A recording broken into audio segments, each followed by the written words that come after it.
I open my email at 2:17 a.m. and find a message from a stranger with the subject line, "Ask your husband why he wants separate accounts before it's too late." Attached is a bank statement I've never seen, with my name on it and hundreds of thousands of dollars. My husband stands in the kitchen pretending everything is normal. But that money? I never earned it. I never saved it. I never even knew it existed. And the stranger ends the email with one final sentence. "He's running out of time. Please don't hate him." I still remember the exact clink of the coffee mug when he set it on the table.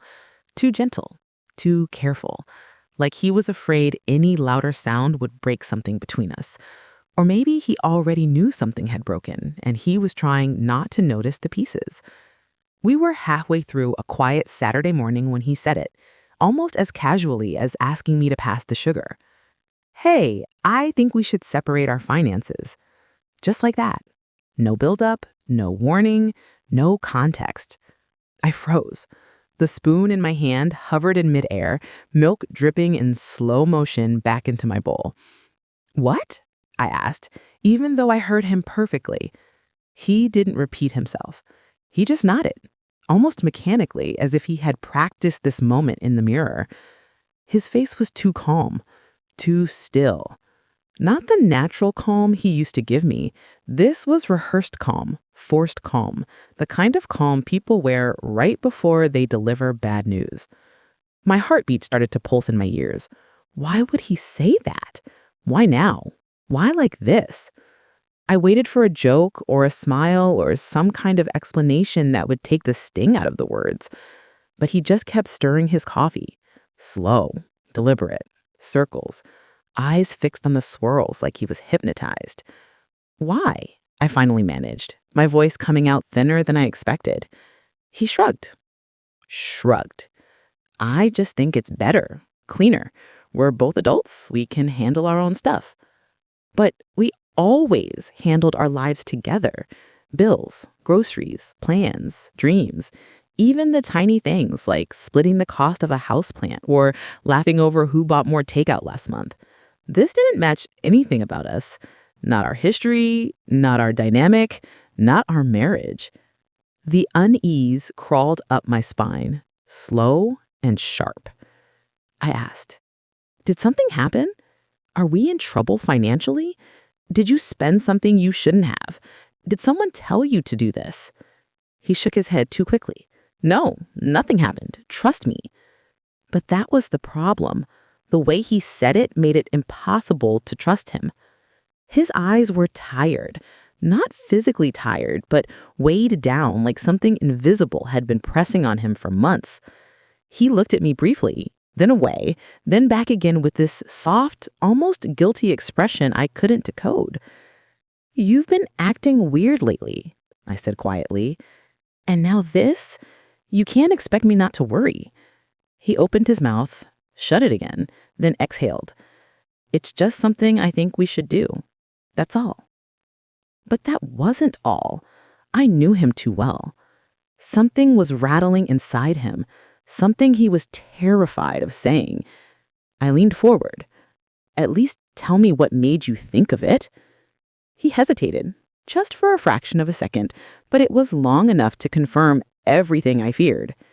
Then he said the line that made my stomach flip. "I already set everything up. It's basically done." My breath caught. "You... what?" He looked down as he spoke. "Yeah, I already opened separate accounts, moved funds around. Just the basics. Nothing dramatic." Nothing dramatic? The room felt like it tilted sideways. "You did this without talking to me first?" "I didn't want to stress you out. This way, it's smoother. No arguments, no tension." No tension? My chest felt like someone had pressed a fist into it. "So you decided for both of us? Behind my back?" He just stared, silent, passive, frustratingly calm. Not apologetic, not defensive, just resigned. It scared me more than if he'd yelled. I pushed my chair back. "What's going on with you?" He flinched. Barely noticeable, but I caught it. "Nothing," he said again. "Please don't make this a big deal." But it was a big deal. A marriage doesn't quietly split its veins unless something deeper is bleeding underneath. I spent the rest of the day watching him, how he moved, how he avoided eye contact, how he kept touching his phone screen as if he was checking something important. That night, when he fell asleep early, back turned to me, breathing slow and heavy, I opened his laptop. I wasn't proud of it. It felt wrong. But confusion had given way to fear, and fear always pushes people into things they say they'd never do. His email was logged in, and that's when I found it. A folder labeled simply "For After." Not finances, not documents. For after. Cold dread rushed through me. Whatever he was planning, whatever he wasn't saying, it wasn't about money. It was something much, much worse, and I wasn't sure I wanted to know. I didn't open that mysterious folder. For after? Not yet. Just seeing the words sitting there like some quiet, sleeping monster was enough to twist my stomach into knots. I shut the laptop, closed my eyes, and tried to convince myself I was overreacting. But by morning, nothing felt normal. My husband moved through the house like a ghost, present but not fully there. He made coffee, folded laundry, scrolled his phone, all the usual motions. But something in the way he kept glancing at me, as if memorizing me, sent cold ripples down my spine. By noon, I couldn't take the silence anymore. I grabbed my phone and walked into the bedroom, closing the door behind me before I dared to breathe. I was about to text my best friend to vent when a notification slid across my screen. One new email. No subject line. No name. Just a strange, unfamiliar address.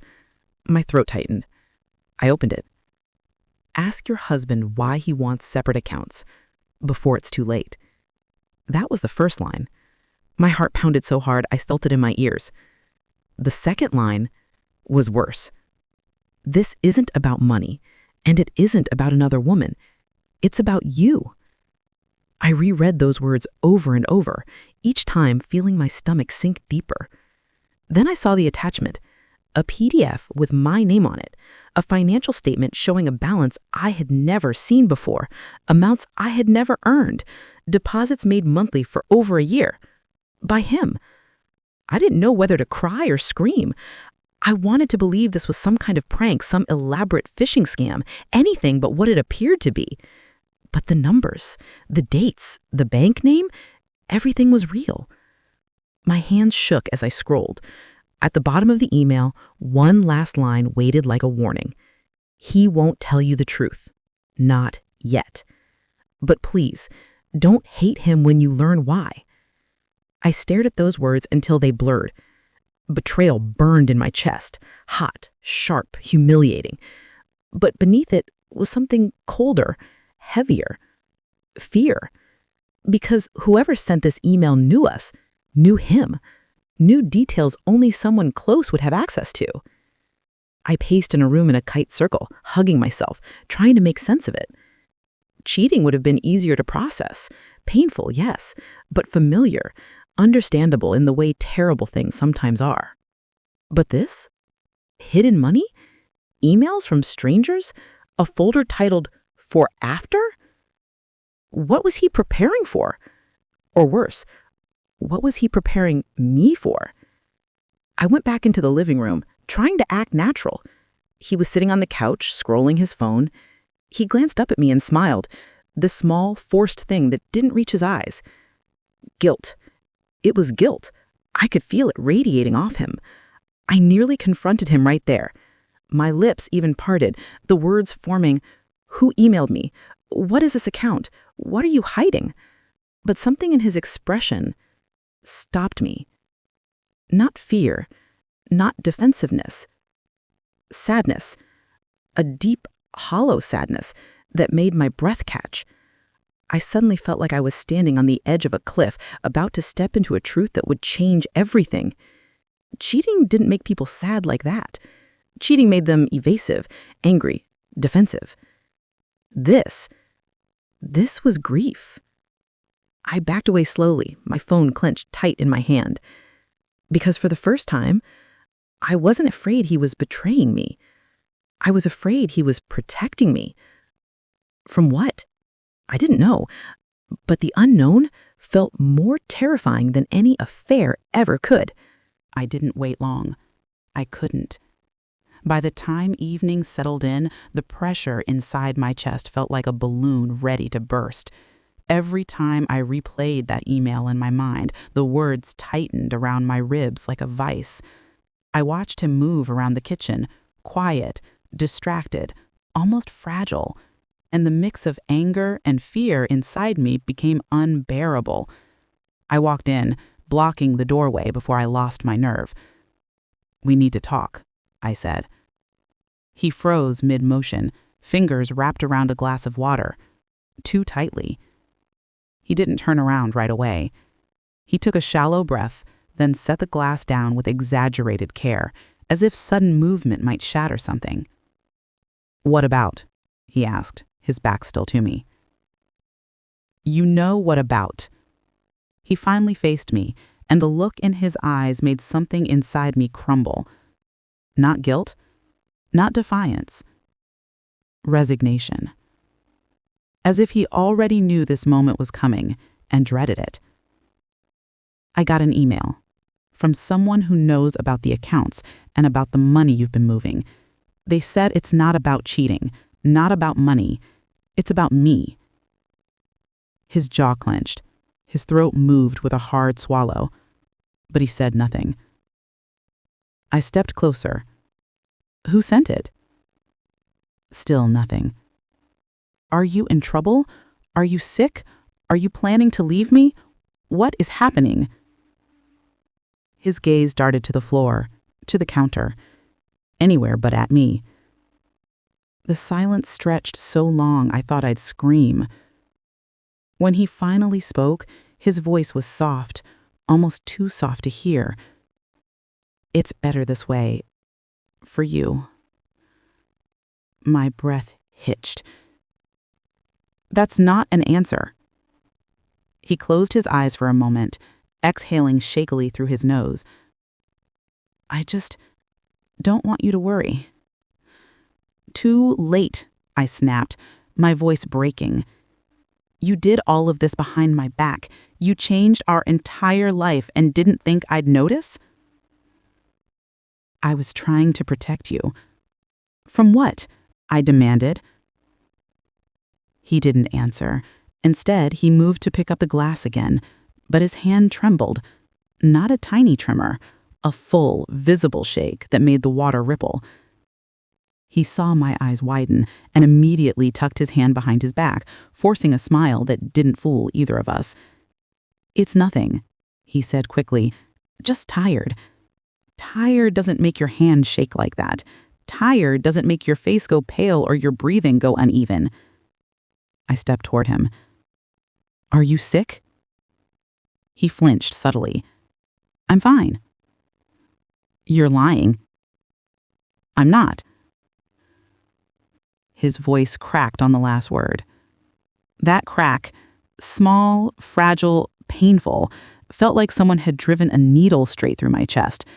Suddenly, my anger faltered, replaced by something colder, heavier. Dread. I reached for his arm, gently this time. "Please, talk to me." He pulled away. Not violently, not angrily, just with a quiet, heartbreaking distance, like someone drifting in a lifeboat, pushing away from the shore for reasons they think are noble. "I don't want to make this harder. Please, just let things be for now." No, that wasn't enough. That wasn't even close. My gaze flickered to the counter behind him, where a small orange bottle peeked out from under a folded dish towel. A prescription bottle. My stomach dropped. He noticed my eyes shift and immediately snatched the bottle, stuffing it into the drawer beside him with a clumsy, shaky motion. "What is that?" I demanded. "Nothing," he said too fast. "It's nothing." "You're hiding medication from me now?" "It's just vitamins." "Vitamins don't come with warning labels." He froze. I could see the panic flash across his face before he smoothed it over, forcing calm again. "Please, stop asking. Just let me handle this." Tears blurred my vision. "Handle what?" He pressed his lips together, trembling. Then he said the same line again, the one that made me feel like my world was splintering. "It's better this way. For you." And I realized something devastating. He wasn't refusing to tell me because he didn't care. He was refusing because he cared too much. And whatever he was hiding, whatever was in that bottle, whatever was making his hand shake, was bigger than betrayal, bigger than money, bigger than the marriage I thought I understood. Something was wrong with my husband, deeply wrong. And for the first time, I was terrified. He wasn't protecting himself. He was protecting me. I didn't sleep that night, not even a minute. I lay awake listening to his breathing beside me, steady, even, heartbreakingly normal. I watched the rise and fall of his chest and tried to imagine what kind of secret made a man hide medication, open accounts behind my back, and tremble when asked the simplest of questions. By sunrise, a dull ache throbbed behind my eyes. I reached for my phone, praying there would be no new messages. There was. One new email. Same strange address, same blank subject line. My fingers trembled as I opened it. "He won't tell you. He thinks he's protecting you. If you want the truth, talk to the man who knows everything." Beneath that was a name, a law firm, a phone number. My stomach dropped so hard I felt dizzy. A lawyer? Not a doctor, not a friend, not a family member. A lawyer. I read the last line 3 times before it fully sunk in. Hurry. Just that one word. No explanation, no courtesy. A warning, plain and cold. My chest tightened. I felt like I was suffocating. I walked into the bathroom and locked the door, needing a barrier between me and the world, him included. I sat on the edge of the tub, gripping the phone so hard my knuckles ached. The attorney's number glowed on my screen like a dare. Calling felt wrong, disloyal, like crossing a line I could never uncross. He had asked me to stop pushing. He had looked at me with eyes full of fear and love and some terrible mixture of both.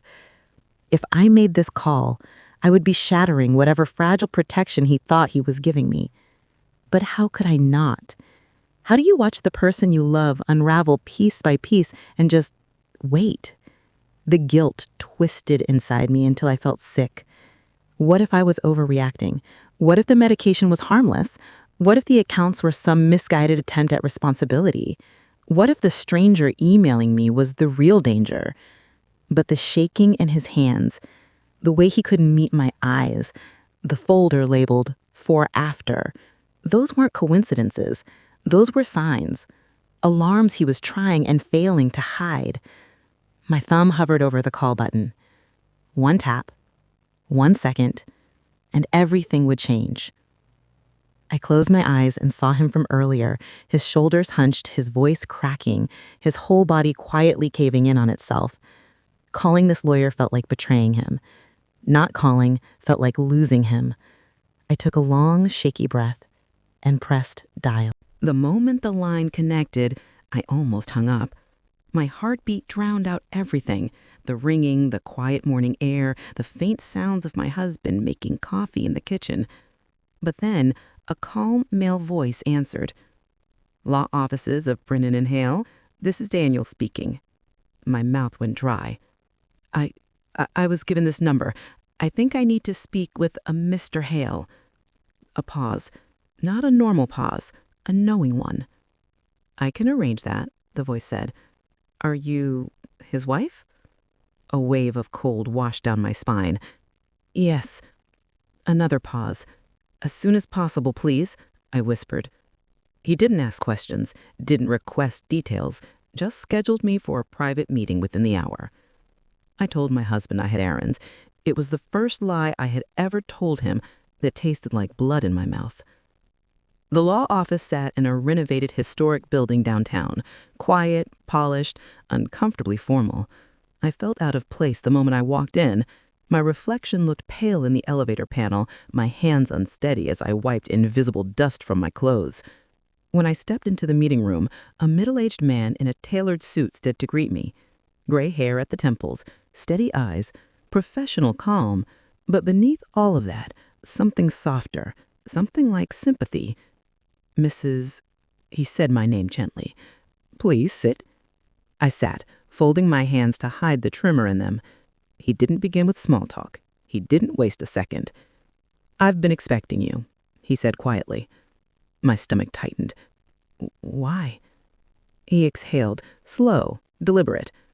Because your husband told me this would happen, that one day you'd come looking for answers he couldn't give you.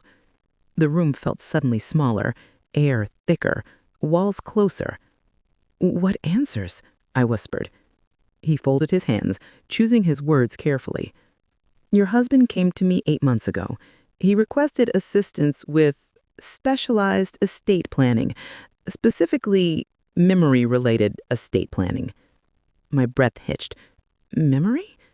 Yes. He needed legal protection in place for the progression of his condition.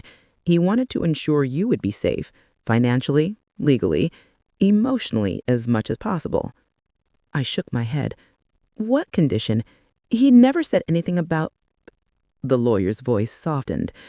He was diagnosed with a degenerative neurological disorder, Mrs.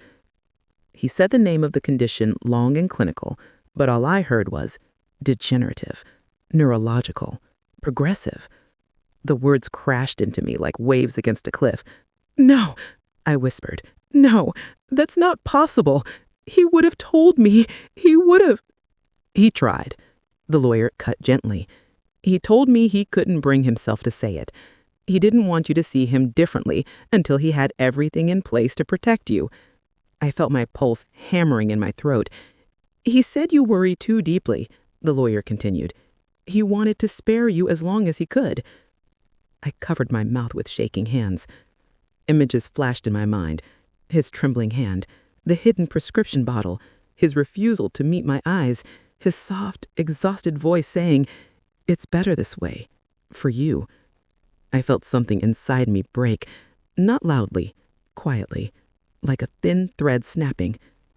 What exactly is happening to him? I forced out.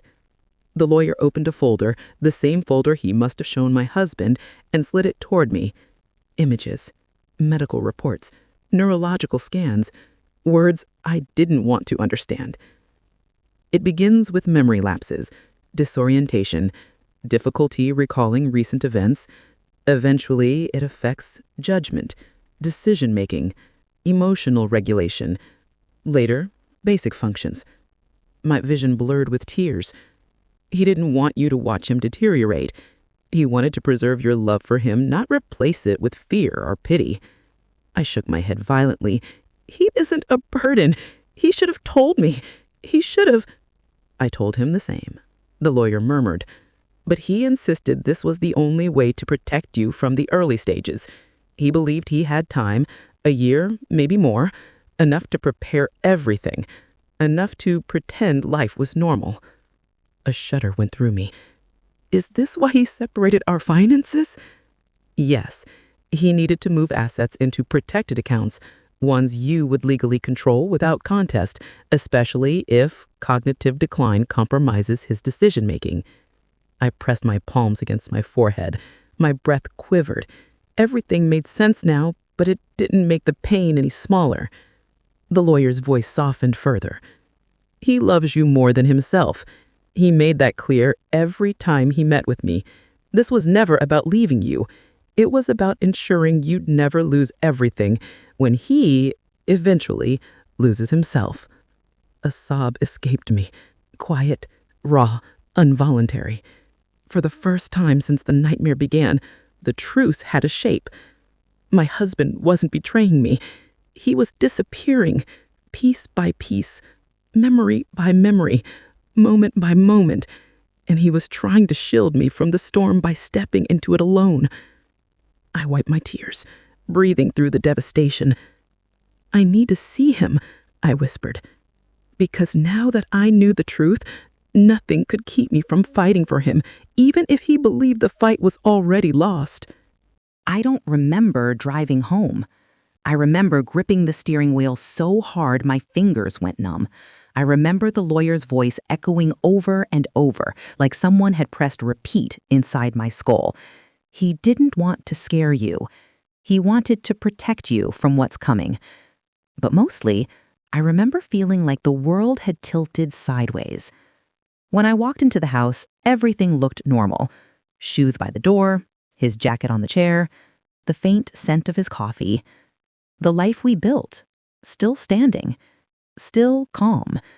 And yet, I felt like a stranger walking into it. He was sitting on the couch, staring at the blank TV screen, remote in his hand, but not really holding it. More like clinging to it. He didn't even look up. "Hey," he said softly. His voice cracked on the single word. "Hey?" My voice came out thin and sharp. "That's all you have?" He froze. The remote slipped from his fingers. I stepped closer, heart pounding so hard I felt it in my throat. "I met your lawyer today." His shoulders locked. His neck stiffened. Slowly, painfully slowly, he turned to face me. There was no shock on his face. No denial. Just collapse. Like he'd been holding up a wall for months, and someone finally kicked the last brick out. "You weren't supposed to do that," he murmured. "No, I wasn't supposed to know anything at all, right? You were just going to separate the finances, push me away, and let me guess my way through losing you?" He winced.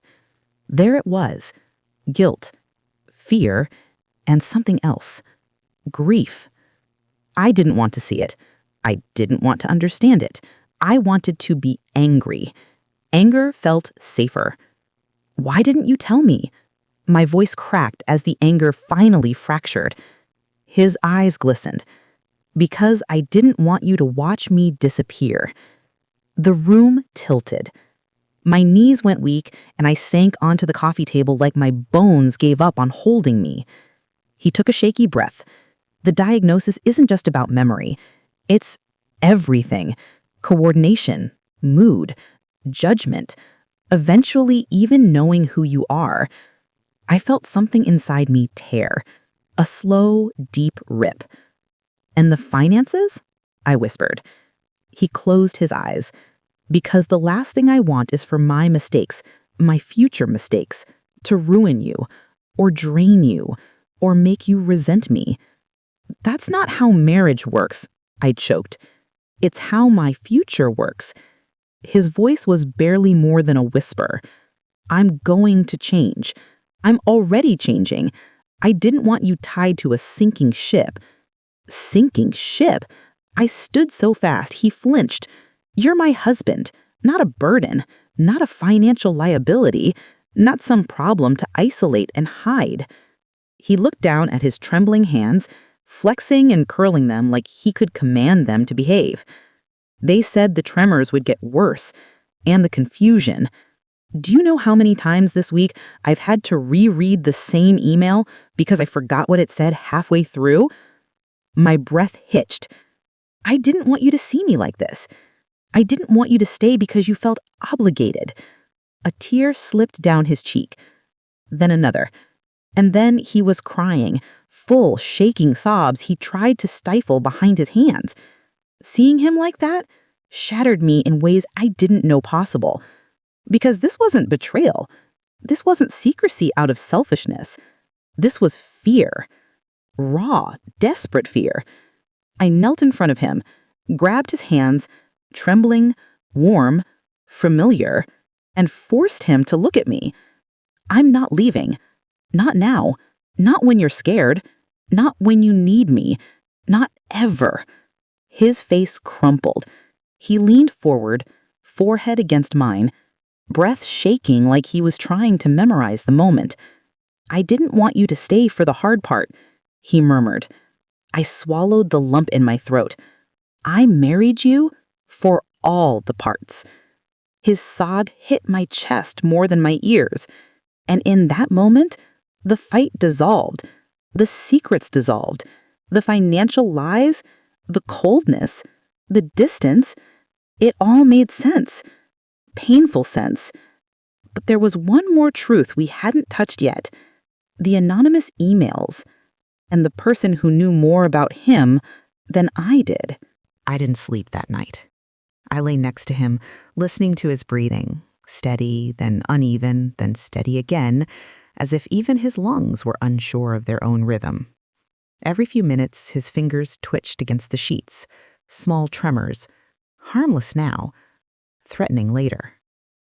At some point around dawn, he whispered my name in his sleep, soft, lost, like he wasn't entirely sure who he was calling for.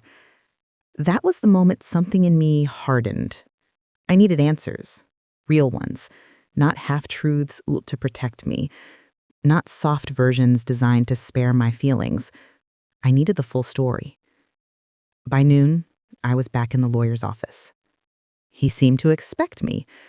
He stood the moment I walked in, his expression caught somewhere between apology and urgency. "I thought you might come back," he said gently. I sat down without speaking. My hands were cold, clasped tight in my lap. His voice lowered. "You deserve to know everything." I exhaled shakily. "Then tell me about the account, the one he opened behind my back." A flicker of understanding crossed his face. "Ah, that account." He slid a folder toward me, but I didn't touch it. Instead, I watched him. "Your husband didn't open that account for himself. It's for you." The words didn't land at first. "For me?" "Yes. And legally, it's structured in a way that protects the money even from him, from any future version of him." I blinked. What does that even mean? He intertwined his fingers, choosing his words carefully. Memory conditions like his come with risk, not just medical decline, but legal vulnerability. If his cognition deteriorates, he could be manipulated, he could sign the wrong papers, he could make decisions he doesn't understand. My stomach tightened. Your husband insisted on one thing above all else, that whatever happens to him, you remain financially safe. Even if he forgets why he loved you, even if he forgets you entirely. My breath caught. He told me, the lawyer added quietly, that the one thing he fears more than losing his memory is becoming someone who could hurt you. I closed my eyes, swallowing hard. So he created this account, a protected trust in your name, not marital property, not accessible by any future version of him, even if someone convinces him to change beneficiaries or redirect funds. And the separate finances, I whispered. The lawyer nodded. He thought if he distanced himself financially, you'd stay safe. That nothing he did, accidentally or under confusion, could jeopardize your stability. I felt the chair beneath me, but barely. My whole body tingled with cold realization. He wasn't trying to leave me. He was preparing for when he believes he won't be himself. The lawyer's face softened with a kind of pity I didn't want. He loves you.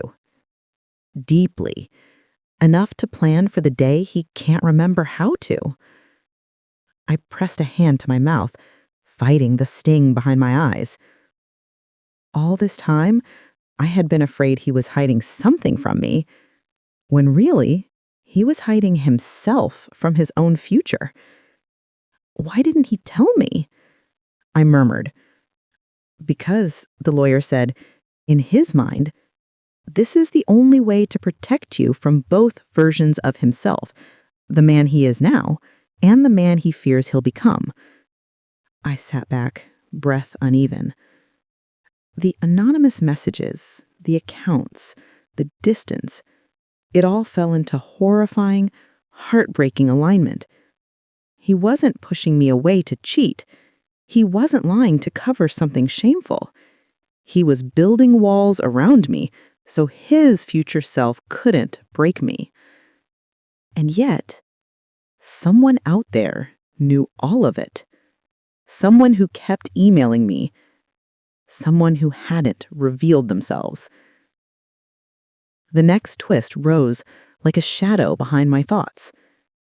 If the account was meant to protect me, then who was trying to push me toward the truth? I went home carrying a truth so heavy it almost felt unreal. A protected account, built for me, built against himself.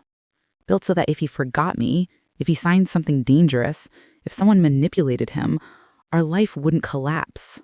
It should have comforted me. Instead, it left me with a new fear gnawing at the edge of my ribs. Who was the anonymous messenger, and why did they want me to know? By late evening, after he fell asleep on the couch, exhausted from the emotional wreckage of the night before, I sat at the dining table with my laptop, the house dim except for the soft glow from a nearby lamp. I hesitated for a long moment. Then I opened our banking portal, not his new separate accounts, those I couldn't access, but our joint one, the one we'd shared for years, the one I assumed had nothing to hide. I don't know what I expected, but it wasn't this. A list of monthly transfers appeared, going back nearly 8 months, same amount, every time, same date, same automated schedule. And the recipient? An address I didn't recognize. My breath caught as my eyes flew down the page. $500 every month, sent quietly, consistently, without any explanation. My pulse spiked. I clicked on the transaction details. The memo field was blank. No charity name, no business title, just a street address in another city. My imagination didn't need any encouragement. It sprinted ahead of me. Is this someone else? A mistress? A hidden apartment? Another life he'd been funding behind my back? I hated how easily the doubts slipped back in. After everything, the diagnosis, the protected account, the heartbreaking intention behind it, why was this the thing that made my hands shake? Maybe because secrets always have layers, and I wasn't done peeling. I copied the address, opened a map, and pasted it. A pin appeared, an old neighborhood on the outskirts of the city. Not dangerous, just worn down. Rows of aging houses, cracked sidewalks, peeling paint. Not a place he would go. Not a place he would invest in, unless he had a very personal reason. My mouth grew dry. The anonymous emails popped into my head like a shadowed voice whispering, "Look deeper. He's not telling you everything." At the time, I thought they meant the diagnosis. But what if that wasn't the only secret? What if someone was trying to point me toward this? My heart thudded painfully. I checked the name attached to the recipient field. It wasn't helpful. Just a set of initials. J.M. J.M. It meant nothing. Yet somehow it felt pointed, intentional. I stared at the screen until my eyes blurred. 8 months of payments. Before he asked for separate finances, before he got the diagnosis, the lawyer, the protected account. Meaning, this wasn't related to the disease. This wasn't part of the plan to protect me. This was something else entirely. A cold realization seeped into me. Even in his fear, even in his desire to shield me from the worst version of himself, he was still keeping secrets, still hiding something, still lying by omission. Another identity? A hidden past? A person he was silently supporting? The thought punched me in the chest. I whispered into the quiet room. Am I missing something, or is he? A heavy wave of dread rolled through me. Because if the transfers weren't tied to his diagnosis, then they were tied to something older, something established, something he never planned on telling me. Is there another woman? The question slithered in before I could stop it. I hated myself for even thinking it, but the address looked residential. The payments were consistent, and the secrecy was suffocating. My fingers hovered over the trackpad. I clicked on View All Transfers. The full list appeared. All the transactions. every recurring payment we ever had. And there they were, those same transfers, every single month. A quiet, unwanted thought pressed against my mind. If someone is anonymous emailing me hints, is there a reason they want me suspicious? I sat back, rubbing my temples. The weight of the truth about his diagnosis didn't erase the possibility of a hidden life. Both could coexist. Both could be devastating. Both could be real. But one thing wouldn't go away. The nagging feeling that this trail wasn't random, that this address wasn't pointless, that these payments weren't simply generous charity or some forgotten subscription. No, this felt personal, intimate, painfully deliberate. And if he wouldn't tell me the truth, I would have to find it myself. I looked up at the dark hallway. He was asleep, curled in on himself, fragile, exhausted, and yet he had still found the strength to hide this. Something deep in me shifted then, a resolve. I whispered into the quiet, I'm done waiting for truths to fall in my lap. If he couldn't speak, or if he wouldn't, I would go to that address myself and see who or what he had been taking care of behind my back. The knock on my door that evening was imaginary. I swear I heard it before I even saw the notification on my phone. One new email. I froze. My thumb hovered over the screen, my heartbeat loud enough to drown out the soft hum of the refrigerator. The sender, the same stranger. No name, no subject, just an address I didn't recognize. I opened it. The first thing that appeared was a photo. A girl. She looked like she was barely 16. Dark hair pulled into a messy ponytail. Eyes that seemed too familiar.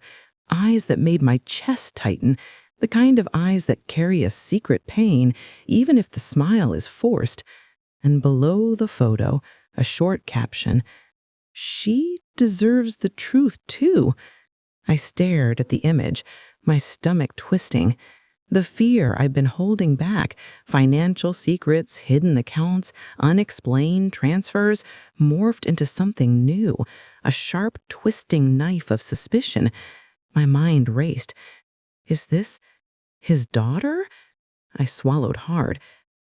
No, it can't be, I whispered, even though the thought settled in the pit of my stomach like a rock. I thought about the account, the transfers, the hidden address. What if the money wasn't for some vague necessity or charity, but for her? I scrolled back through every transfer in my mind, trying to connect dots that hadn't wanted to be connected before. A new timeline emerged. Payments starting months before he opened the separate accounts, before the diagnosis became a reality, before the lawyer even knew. And suddenly, it all seemed intentional. He had been planning, protecting, hiding, always hiding.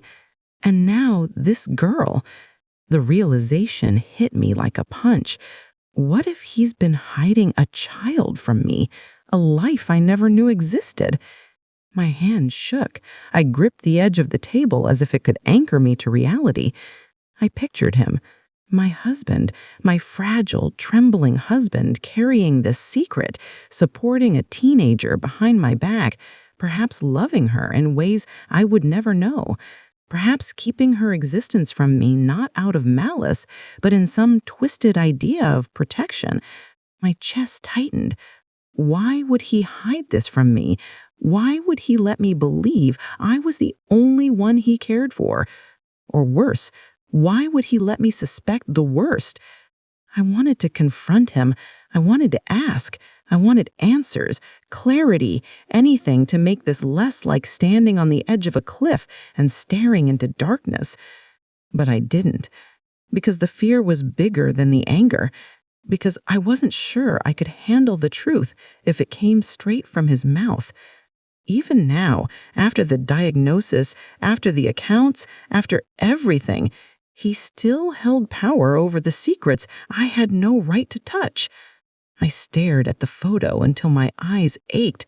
The girl looked straight at the camera, her expression calm, almost knowing. The caption echoed in my mind. She deserves the truth too. And I couldn't stop asking myself the question that was now burning hotter than anything else. Is she his child? My vision blurred. The room spun. I wanted to run. I wanted to scream. I wanted to throw my phone across the room. But I didn't. Instead, I sat frozen, caught in the spiral of fear and suspicion. Because if this girl was his child, then everything I thought I knew about my husband, about our life, about the account, about the mysterious transfers, was only the beginning, and I was terrified of where the truth would take me next. I couldn't wait any longer. The photo of the girl haunted me all day. Every time I closed my eyes, I saw her face, that haunting, calm expression, and the words of the email echoing, "She deserves the truth, too." By the time he returned home, I was trembling, not just with fear, but with a desperate need to know. I had to confront him. No more emails, no more guessing, no more waiting for shadows to tell me what I should already know. He was in the kitchen, slowly chopping vegetables for dinner, his hands steady, but his movements deliberate, cautious. I stepped closer. "We need to talk." My voice was firm, but my stomach knotted. He looked up, and for the first time in days, I saw vulnerability, not the rehearsed calm he'd worn like armor. He asked, About? Voice hesitant. "The girl," I said, my heart pounded. "The one in the photo I got today." His face changed, a flicker of recognition, then hesitation. He put down the knife and turned to face me fully. I know about her," he admitted quietly. She, she's someone I've been helping." I waited, breath shallow, eyes locked on him. "Helping? How? Why? Who is she?" He swallowed hard, and for a moment he seemed lost, as if trying to hold a slippery thought in place. "I promised your mother I promised I would protect her. Protect you." I froze. My husband's words hung in the air like a storm about to break. "Wait, protect who?" I asked, my voice barely controlled. "The girl, or me?" His eyes widened, panicked, and he shook his head slightly. "No, both. I promised. I don't know how to say it." I stepped closer, gripping his trembling hands. "You're slipping.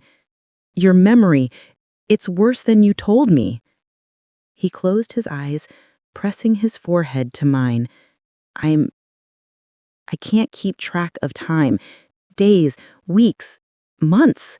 It all blends together. I tried to remember the important parts, the parts that matter to you, but sometimes," his voice faltered, "sometimes I forget the difference between promises." I felt my chest tighten. This wasn't just fear anymore. This was reality. His mind was deteriorating faster than he'd said, much faster. "The girl," I whispered. "Who is she to you?" He tried to speak, then froze mid-sentence, his eyes darting away as if the answer was trying to hide from him. I can't. Not yet. I wanted to protect you before," he trailed off, shaking his head, "before it's too late." I swallowed the lump forming in my throat. The pieces were coming together, but they were jagged and sharp.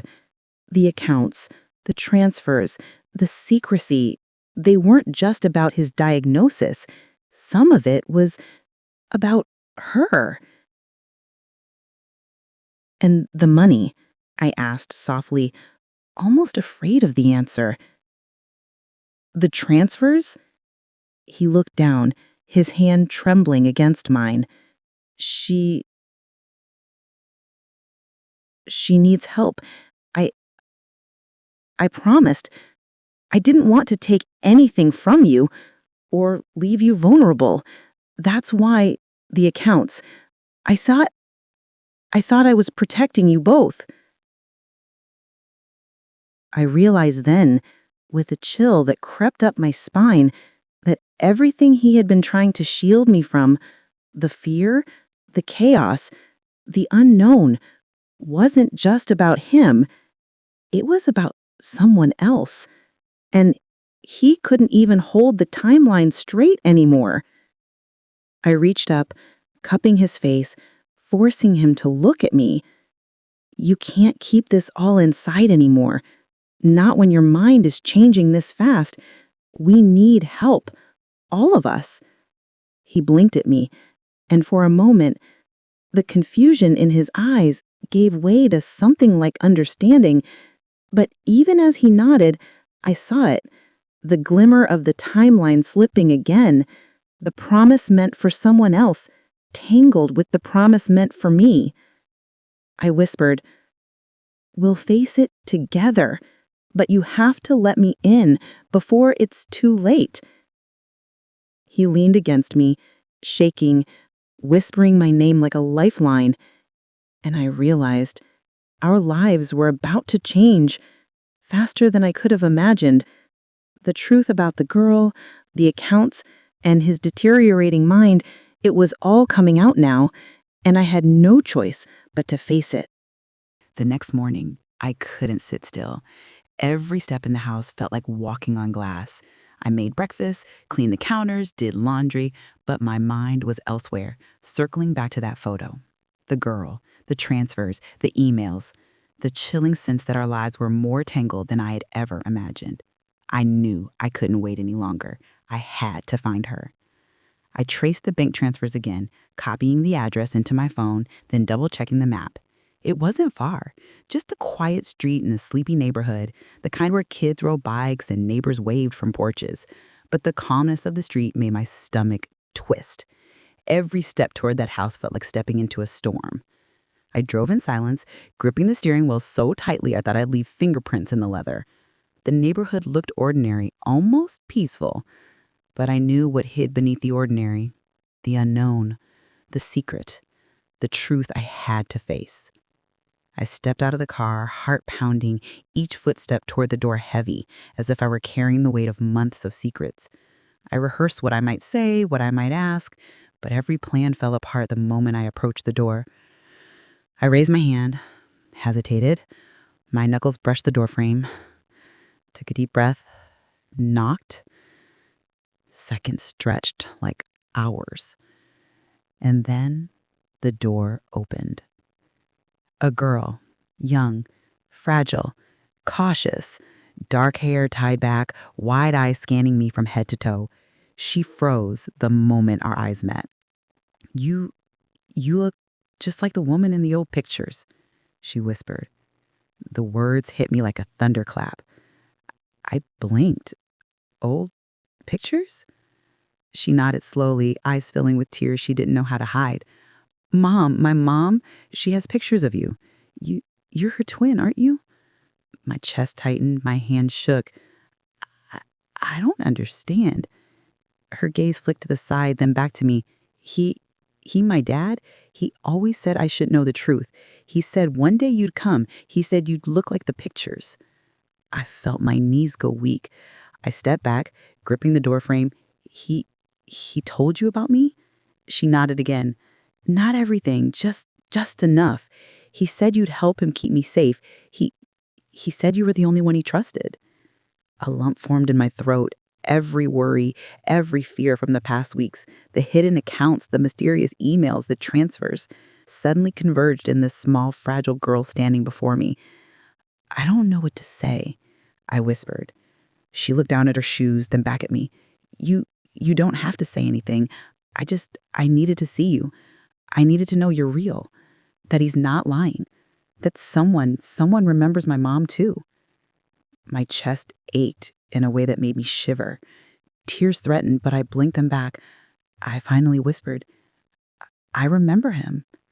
I remember everything he's tried to protect. including you. Her eyes widened. You really do? Yes, I said softly, voice cracking.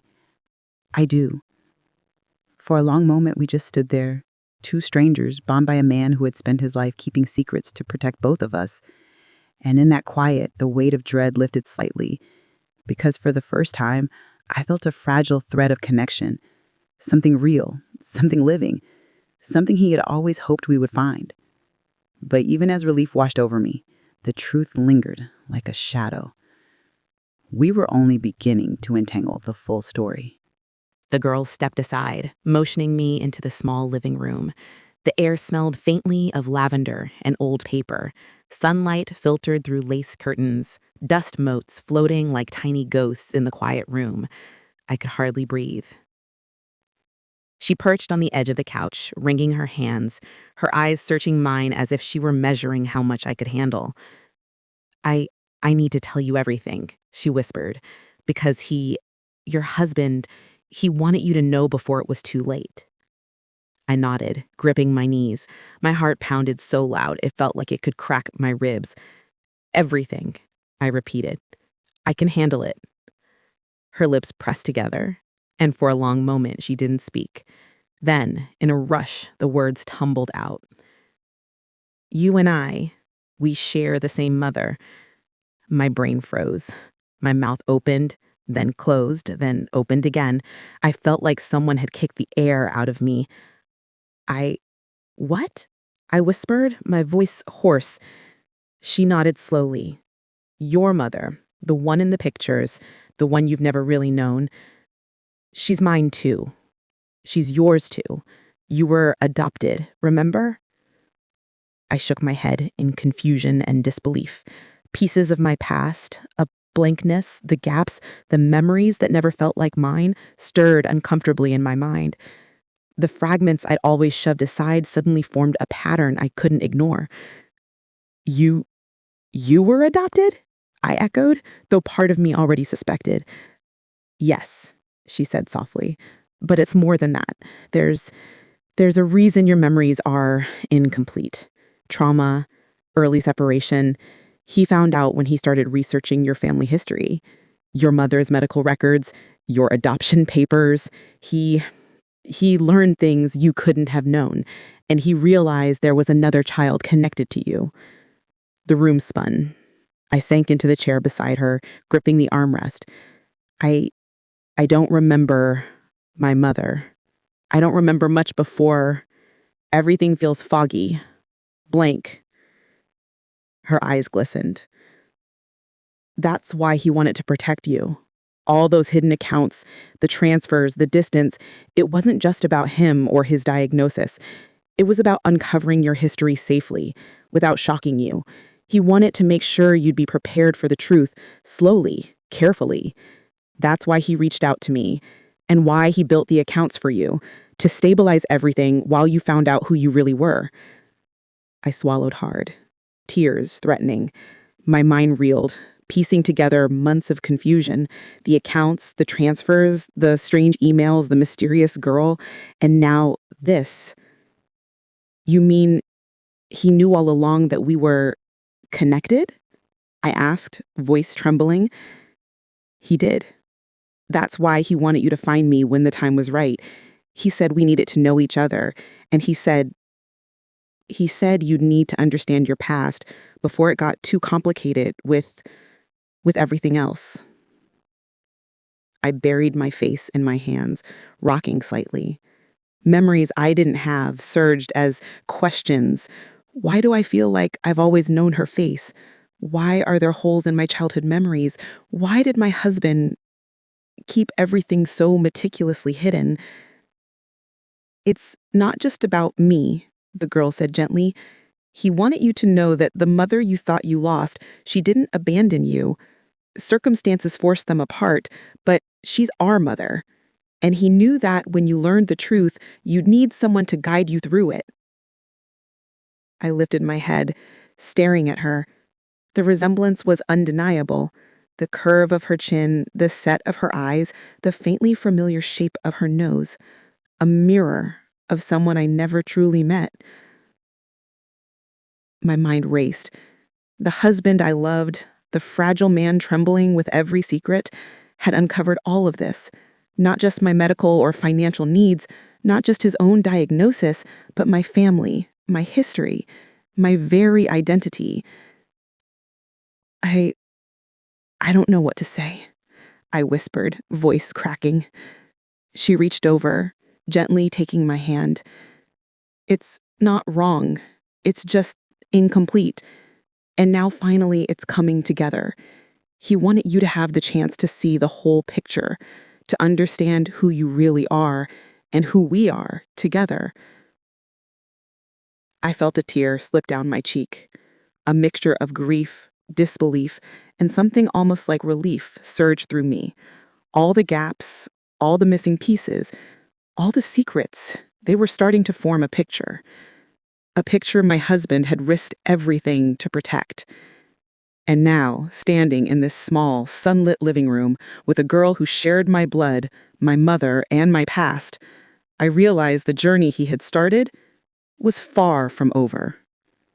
But for the first time in my life, I felt like I was standing at the edge of understanding him, understanding myself, understanding the family I never knew I had. I didn't sleep that night. My half-sister, my sister, had offered me her guest room, but my mind refused to rest. I lay awake, staring at the ceiling, replaying every word she said, every piece of the truth that had shifted the ground beneath my feet.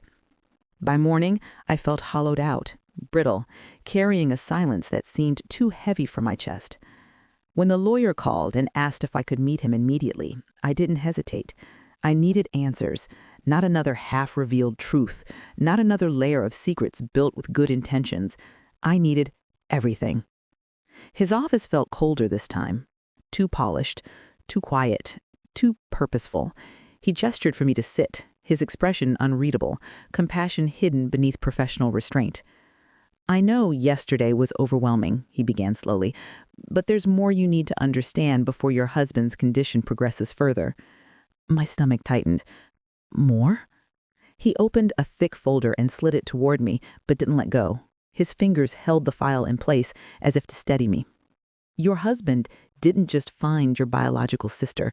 He hired investigators. Months ago, before the symptoms worsened, before he forgot how quickly things might unravel."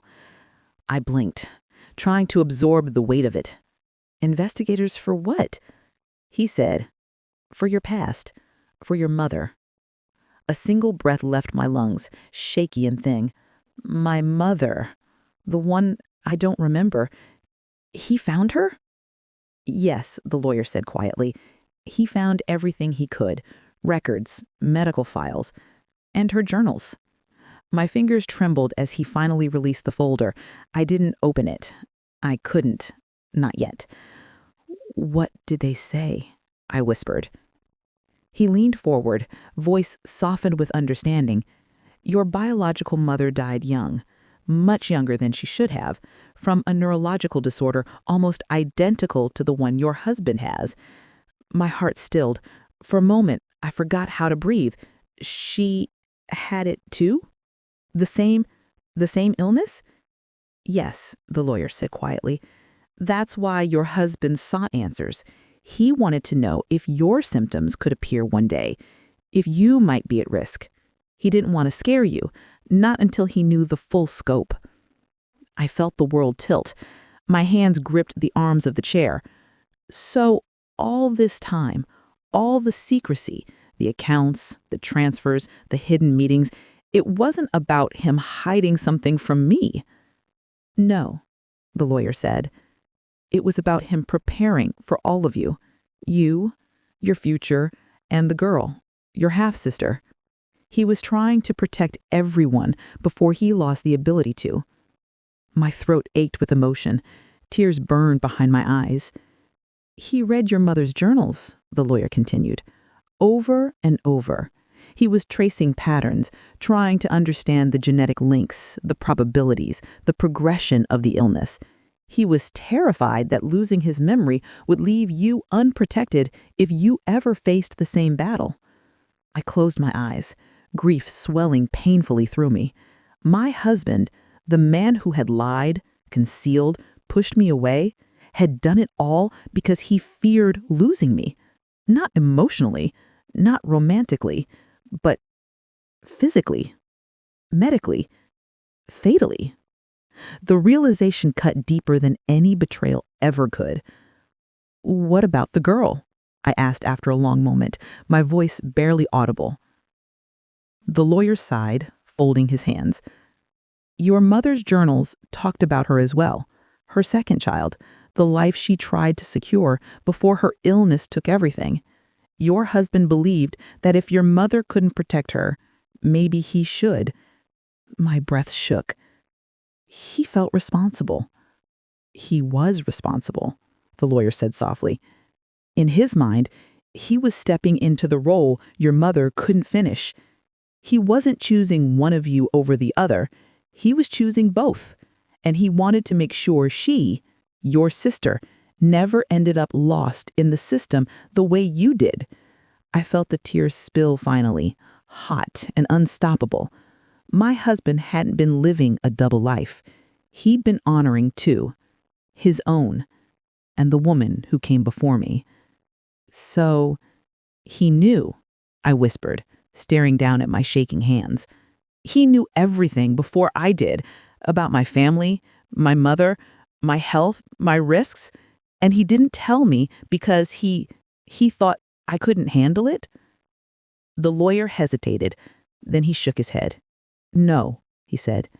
"He didn't tell you because he wanted to say it himself, before his memory slipped too far, before he forgot how to explain, before he forgot you." The last word struck like a blow. I pressed my hand to my mouth, tears flowing freely. My husband wasn't hiding the truth to deceive me. He was hiding it to protect me, to protect my sister, to protect a future he feared he wouldn't be here to see. As I walked out of the lawyer's office, the folder heavy in my arms, one truth settled into me with heartbreaking clarity. My husband wasn't just losing his memories. He was desperately trying to give me mine back. I wasn't sure what I expected when I returned home. Relief? Closure? Or just another knot of questions waiting for me, like some cruel puzzle? Instead, I found a small envelope tucked into the drawer of our bedroom nightstand, a plain manila envelope with my name written in his careful, familiar handwriting. My hands shook as I pulled it out. Inside was a USB stick. No note, no explanation, only a single, simple word scrawled across the corner of the envelope. Watch. I took a deep breath, sitting cross-legged on the bed, heart pounding. The house was quiet, too quiet, as if holding its breath alongside me. I plugged the USB into my laptop, clicked the file, and waited. The screen flickered to life, and there he was, my husband, his face pale, his hair slightly disheveled, but his eyes, oh, his eyes were sharp and alive, looking straight into the camera. "Hi," he said softly. His voice trembled only slightly, but there was strength in it too. "If you're watching this, it means I might not be able to tell you these things in person, or I might have forgotten how to do that." Tears pricked my eyes immediately, but I forced myself to keep watching. "I want you to know the truth," he continued, taking a deep breath, "about me, about us, about everything I've kept from you, and I promise it's all because I wanted to protect you. Protect you from fear, from heartbreak, from the unknown, and most of all, protect you from losing me before you even had a chance to understand." I swallowed hard. My fingers gripped the edge of the laptop. I was diagnosed with a degenerative neurological disorder. he said, almost as if speaking to someone far away. "I wanted to tell you many times, but I was afraid. Afraid you'd see me differently. Afraid you'd leave.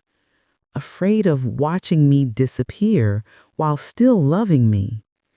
So I created the accounts. I separated the finances. I hid things, not to deceive you, but to shield you from what I thought was inevitable." I felt my chest tighten, my stomach twisted with the ache of all the hidden nights, all the half-truths, all the fear that had wrapped our lives in silence. He paused, then continued.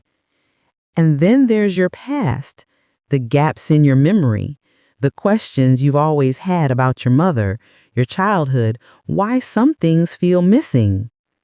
I learned the truth when I researched your family history. Your mother died young from the same condition I have. That's why I was so careful. I didn't want you to find out piecemeal. I wanted to protect you from shock, from pain, from loss you didn't have to feel alone." Tears streamed down my face, blurring the screen. I gripped the laptop as though holding him there with me could somehow anchor him. "There's someone else you should know about," he said, and my heart skipped. "The girl you met, she is your sister, your mother's daughter, your blood. I found her months ago, before I forgot enough to make mistakes. I created the transfers to support her, to make sure she never faced the world alone.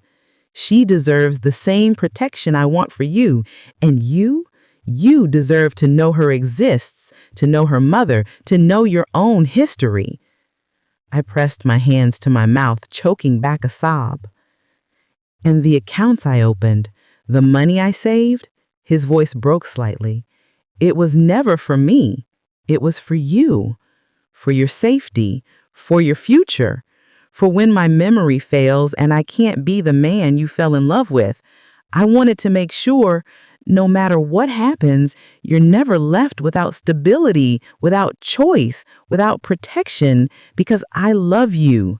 I've always loved you. And even if I forget the words, even if I forget the moments, I will never forget that." I couldn't breathe. His voice, the certainty, the care, the desperation, it was all there, all at once. Every hidden action, every secrecy, every fear and calculation, it had been for me, for us. He took a shaky breath, eyes glimmering. "I don't know how much time I have before this disease erases the things I care about most. And I don't know if I can hold on long enough to explain everything in person. But if you watch this, know that I tried. I tried to protect you while I still could. I tried to make sure you wouldn't suffer alone. And I hope that even when I'm gone or when I forget, you'll still remember me, still love me, still trust that every choice I made was for you." The video paused. I didn't move. I couldn't. My hands shook. My chest ached. Every hidden fear, every mystery, every doubt I'd held for weeks or months collapsed into one unbearable, beautiful, terrifying truth. He had loved me so fiercely, so deliberately, that even his disease couldn't erase the care he built into our lives. I whispered his name into the quiet room. I see you. I love you too." And for the first time, even through the haze of tears and heartbreak, I felt him with me, fully, clearly, as he had always wanted me to. After the video, something inside me shifted. Not the grief. That was still raw, still heavy, still pulsing through every breath I took. But the fear softened. Because now I understood. Now I knew the truth he had tried so desperately to shield me from. Now I could walk toward him instead of away from the shadows he'd built between us. The next morning, I found him in the kitchen, staring at the coffee machine with a look of quiet confusion, like he was trying to remember whether he had already pressed the button or forgotten how to. "Hey," I said gently, stepping closer. He turned.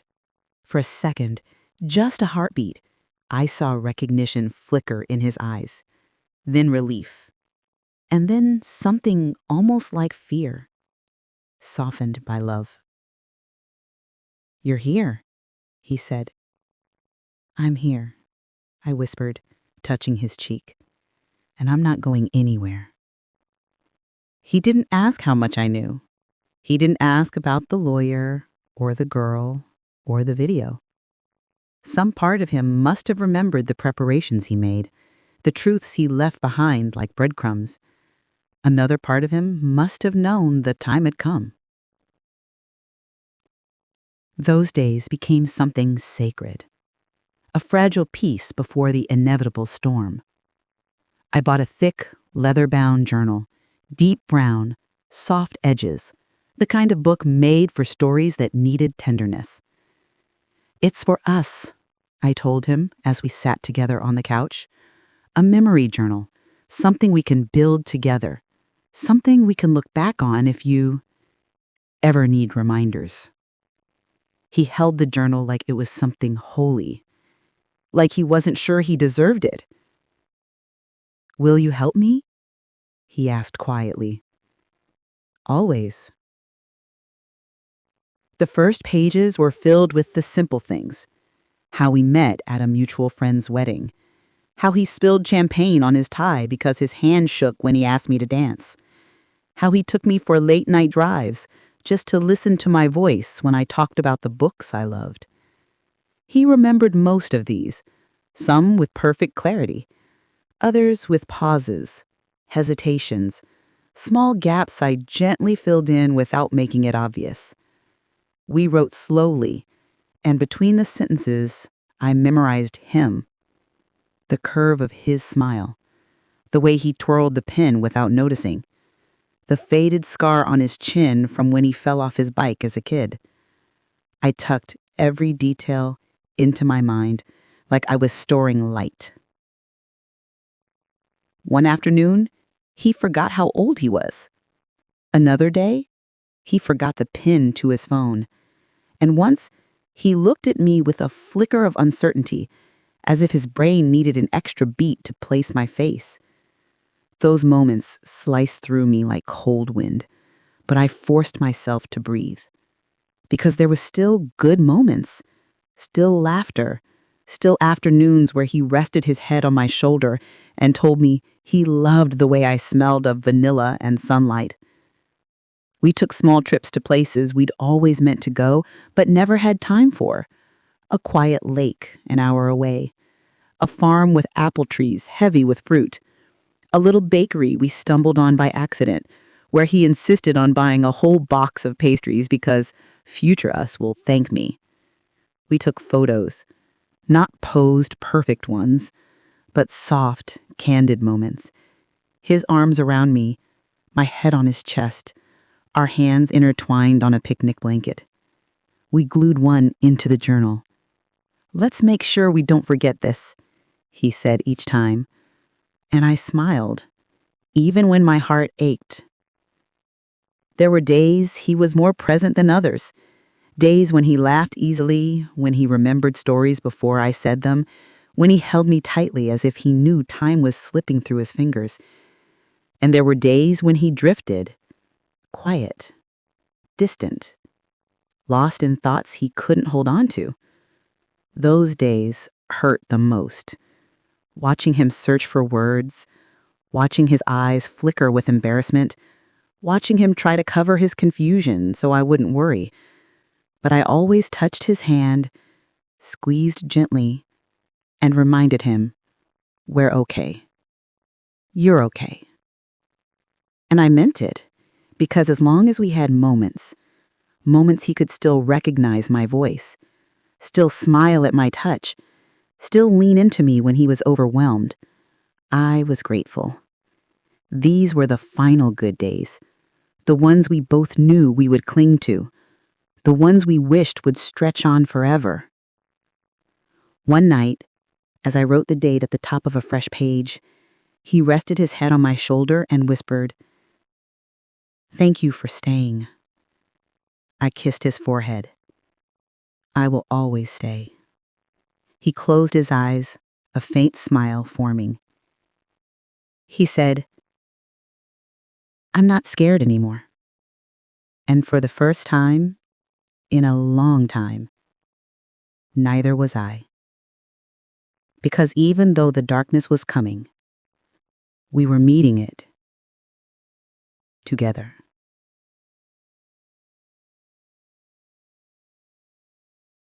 I woke to an eerie silence that morning, the kind of quiet that feels wrong in a house that usually hums with life.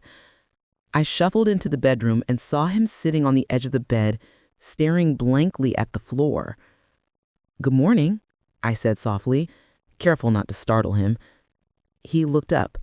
His eyes were wide, searching, and then terrifyingly empty. Who are you?" he asked, voice trembling.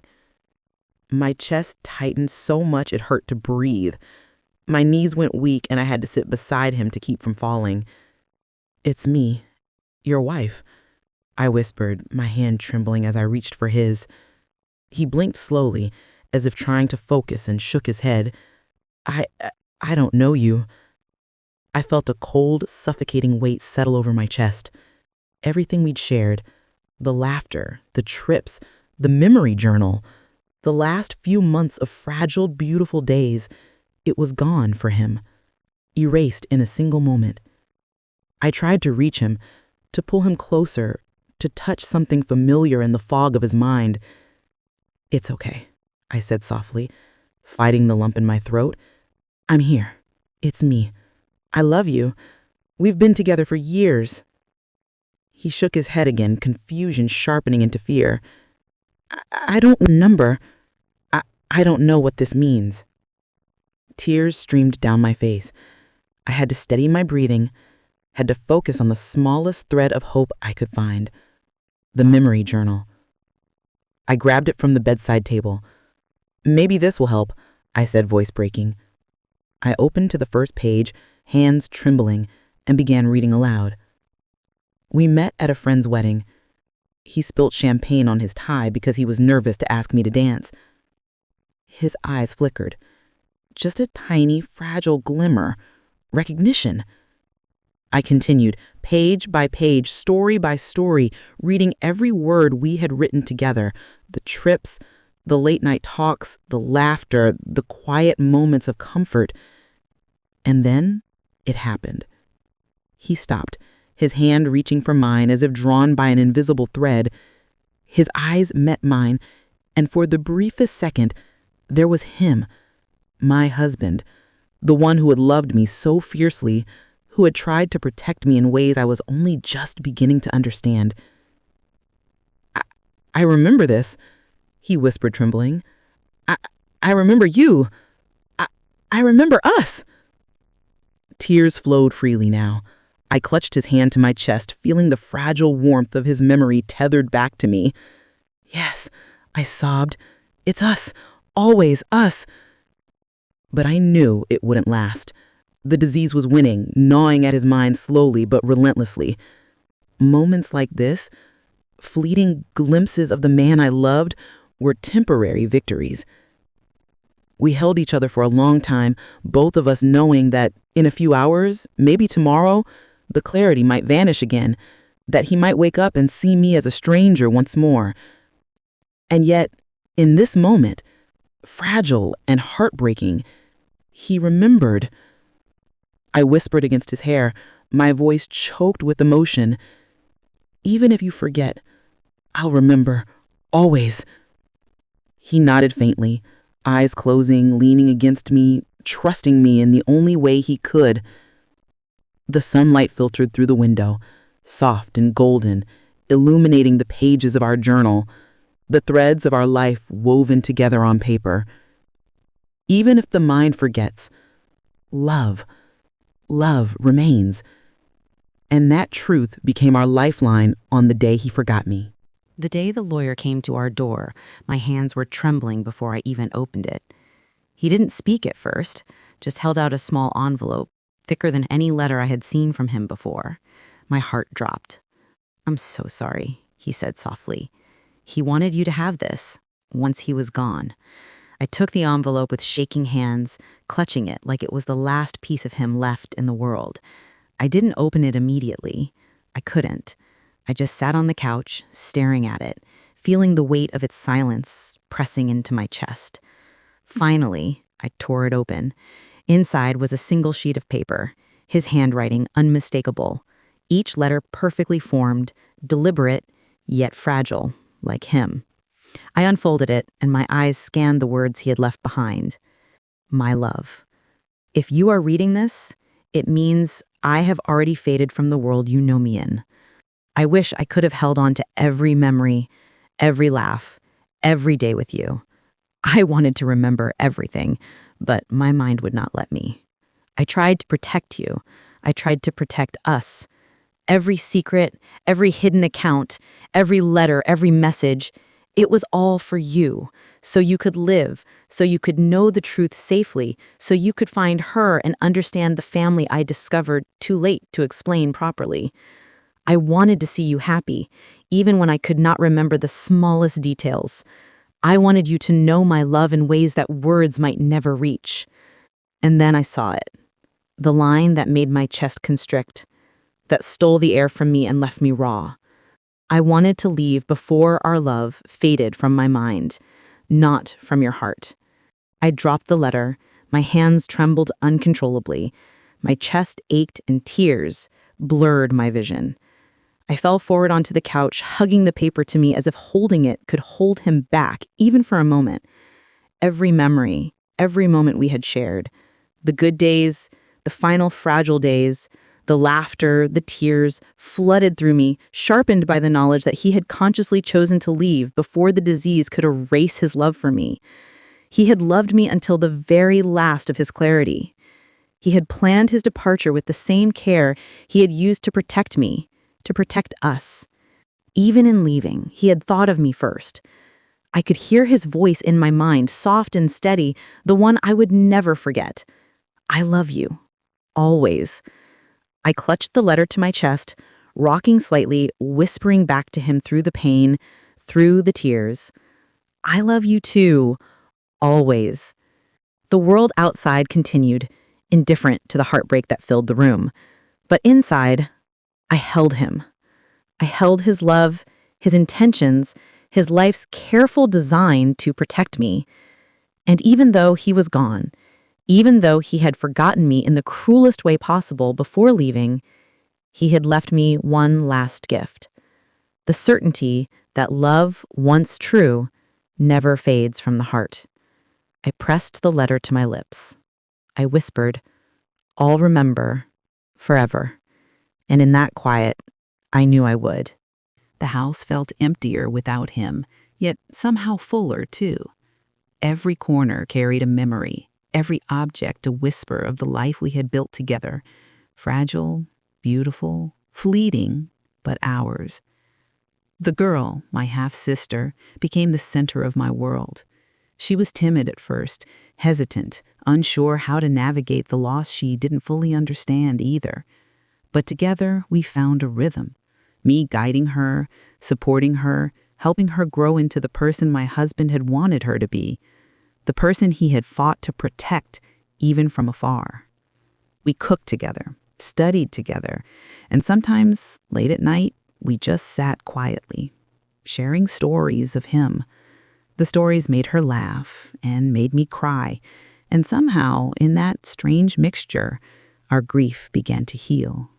I knew I wanted to honor him in a way that reached beyond the walls of our home, so I founded a small neurological research foundation under his name. Every donation, every study, every breakthrough became a testament to his life, his courage, and the love he had fought to preserve each time.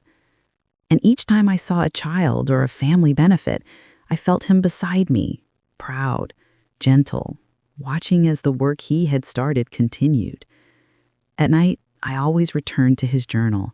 Sometimes I read aloud. Sometimes I just held it in my lap, tracing the words he had written, memorizing the sentences, inhaling the essence of him. It was like a conversation across time, a tether to his love that nothing could sever. Some nights were harder than others. I would find myself staring at a page, reading a story we had written together, and it would feel like he was sitting across from me, smiling, the tremor in his hands remembered, the way he laughed at small things echoing in the quiet room. And then I'd cry, not just for him, but for the beauty of having loved him, for the depth of our connection, and for the knowledge that he had loved me fully until the very end. The girl sometimes asked questions about him, about his likes, his quirks, the way he held me when he thought I needed comfort. I told her everything I could remember, letting our shared memories become a bridge between past and future. I watched her grow, and in doing so, I saw pieces of him reflected in her quiet determination, her compassion, her gentle humor. It wasn't easy. Some mornings I woke and felt the weight of his absence pressing down, a sharp physical ache. But then I remembered the letter, the journal, the memories we had carefully crafted together.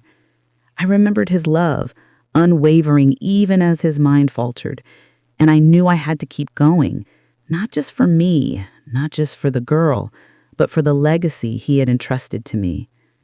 And so I did. I learned to carry him with me, without letting grief consume me. I laughed, I cried, I stumbled, I healed. And every night I closed his journal, whispered a quiet goodnight, and promised to live in a way that honored him, that carried forward the love, the protection, and the hope he had left behind. One evening, as the girl and I sat beneath the stars, I felt a sense of peace I hadn't known in months. She leaned against me, exhausted from the day, and I stroked her hair, remembering his words, his love, the life we had shared together. "I'll keep him alive," I whispered, mostly to myself. "In you, in me, in everything we do." And in that moment, I realized I had finally found it, the closure, the legacy, the quiet, steady continuation of love.